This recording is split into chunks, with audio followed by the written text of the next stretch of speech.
बेबाराव UPPL राजखान्थि हान्जानिफ्राय आसामाव गिबि मन्त्रि जागोन नामा?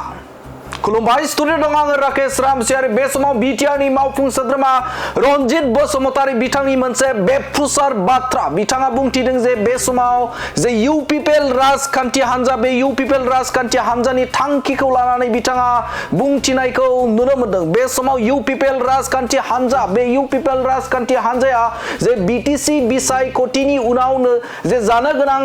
आसाम एसेम्ब्लि बे एसेम्ब्लियावबो बे समाव गोख्रोङै बिथांखि एबा गोख्रोङै खामानि मावनो थाखाय थिरांथा खाखाबाय होननानै बाथ्रा बुंथिदों बिथां बिटिआरनि मावफुं सोद्रोमा रनजित बसुमतारी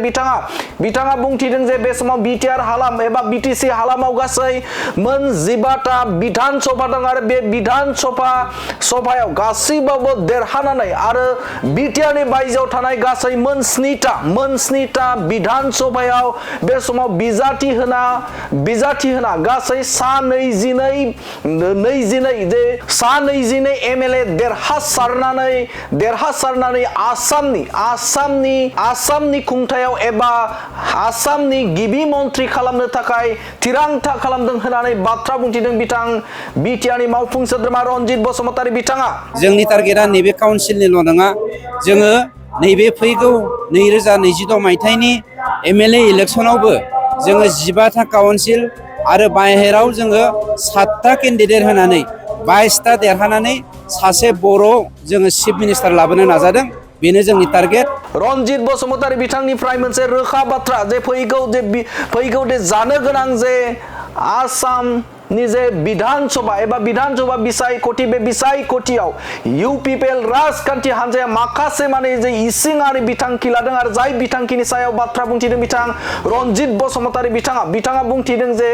बिटिआर हालामाव एबा बिटिसि हालामाव गासै मोन 15टा बिधान सभा दङ आरो बे बिधान सभायाव गासैबाबो बिजाथि होनानै आरो बेनि अनगायैबो आसामनि गुबुन जायगा एबा बे समाव मोन 7टा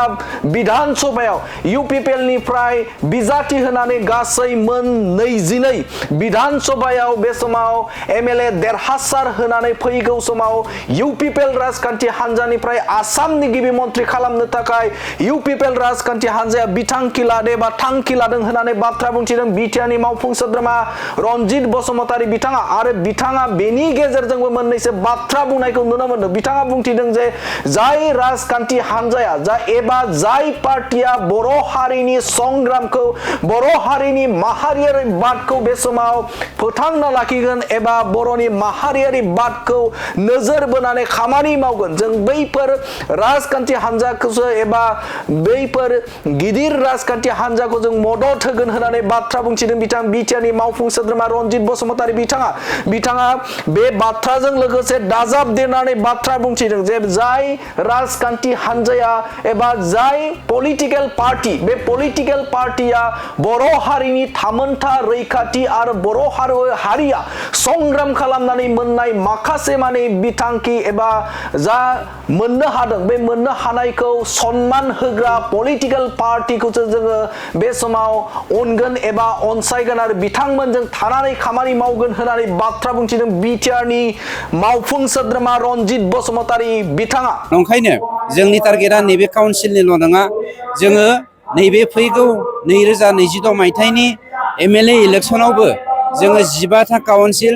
आरो बाहेराव जोङो 7टा केन्डिडेट होनानै 22टा देरहानानै सासे बर' जोङो चिफ मिनिस्टार लाबोनो नाजादों। बेनो जोंनि टारगेट। गतिके जाय पार्टिया बर'नि माहारियारि बादखौ सन्मान होगोन, जाय पार्टिया बर'आ मोननाय जांख्रिथायनि गेजेरजों जा फिथाइ बे फिथाइखौ सन्मान होगोन, बे पार्टिजोंनो जोङो दङ। बेवहाय जोंहा बिजेपि कंग्रेस होननाय साननाय गैया। जोङो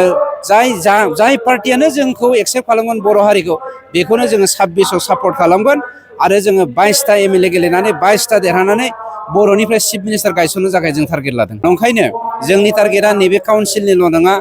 जोङो नैबे फैगौ 2026 मायथाइनि एमएलए इलेक्सनावबो जोङो 15टा काउन्सिल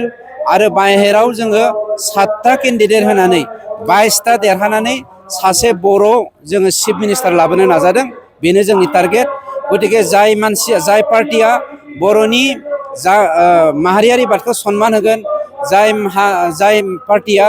बर'आ मोननाय जांख्रिथायनि गेजेरजों जा फिथाइ बे फिथाइखौ सन्मान होगोन बे पार्टिजोंनो जोङो दङ बेवहाय जोंहा बिजेपि कंग्रेस होननाय साननाय गैया जोङो जाय पार्टियानो जोंखौ एक्सेप्ट खालामगोन बर' हारिखौ बेखौनो जोङो 26आव सापर्ट खालामगोन आरो जोङो 22टा एमएलए गेलेनानै 22टा देरहानानै बर'निफ्राय चिफ मिनिस्टार गायसननो थाखाय जों टारगेट लादों।